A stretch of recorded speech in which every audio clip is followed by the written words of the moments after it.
स्वागत है आपका हमारे खास शो धन की बात धवन के साथ में। आज इसका दूसरा भाग। सरकार ने जब 20 लाख करोड़ के पैकेज का ऐलान किया और लोगों को लोन के जरिए इस पैसे को देने की बात कही तो विपक्ष हमलावर हो गया। विपक्ष का कहना था कि सरकार को यह पैसा सीधे लोगों के अकाउंट में डालना चाहिए था, ना कि इस तरीके से लोन बांटने की कवायद करनी चाहिए थी। विपक्ष के आरोपों का सही जवाब क्या है, एक्सपर्ट्स की राय में हम समझेंगे और साथ साथ ये भी जानेंगे कि अगर इस कोरोना काल में हमने लोन लिया, आपने लोन लिया, तो फिर क्या वास्तव में वो हमारे लिए फायदेमंद होगा? क्या सरकार के पास लोन देने के अलावा कोई और विकल्प नहीं था? लॉकडाउन में 2 महीने के लिए हम सबका जो है धंधा, व्यवसाय, कार्य बाधित हुआ है, पूर्ण रूप से बाधित हुआ है। और 2 महीने के बाद, 3 महीने के बाद जब हमको अपना काम पुनः शुरू करना है, हमको अपने बिजनेस को फिर से रीस्टार्ट करना है, तो शायद हमारे पास वो लिक्विडिटी नहीं होगी, हमारे पास वो पैसे नहीं होंगे जिससे हम रॉ मटेरियल परचेज़ करें, जिससे हम अपनी फैक्ट्री को रीस्टार्ट कर सकें, हम अपने बिजनेसेस के लिए माल खरीद सकें, हम अपने एम्प्लॉइज़ को एंगेज कर सकें।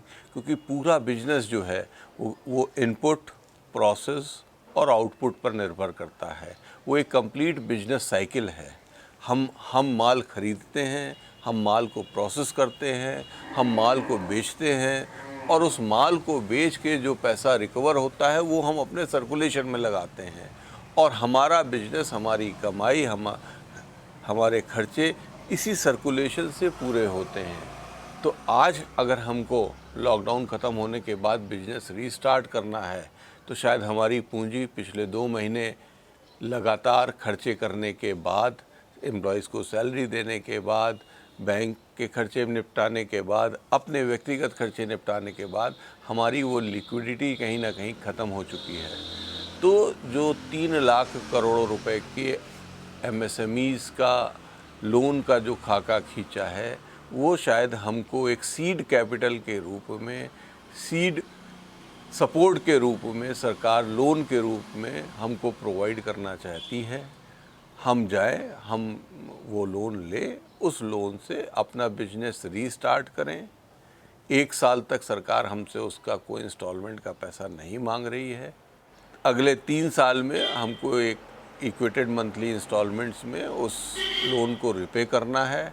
हमको लगता है एक बिजनेस कम्युनिटी को अपना बिजनेस रीस्टार्ट करने के लिए इससे अच्छी अपॉर्चुनिटी नहीं हो सकती है।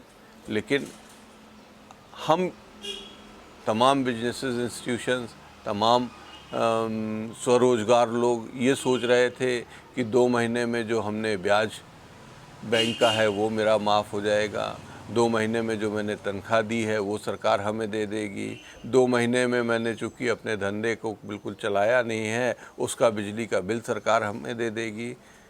तो शायद ये हम लोगों का सोचना गलत।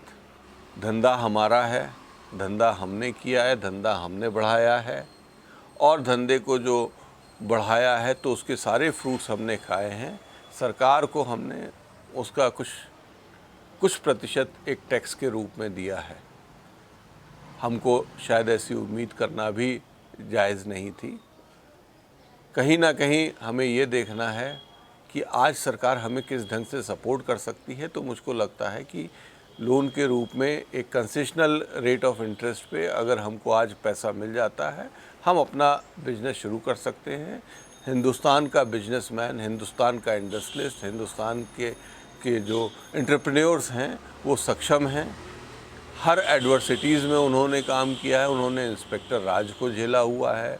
उन्होंने 70 साल से जो बिजनेस के जो सिस्टम्स थे उन सिस्टम्स को देखा है। तो आज जब हमारी इकोनॉमी ओपन हो रही है तो मुझको लग रहा है कि बिजनेसेस को अगर ये इस ढंग से लिक्विडिटी का सपोर्ट मिल जाता है तो इस लिक्विडिटी के सपोर्ट से वो अपने बिजनेसेस को रीस्टार्ट कर सकते हैं।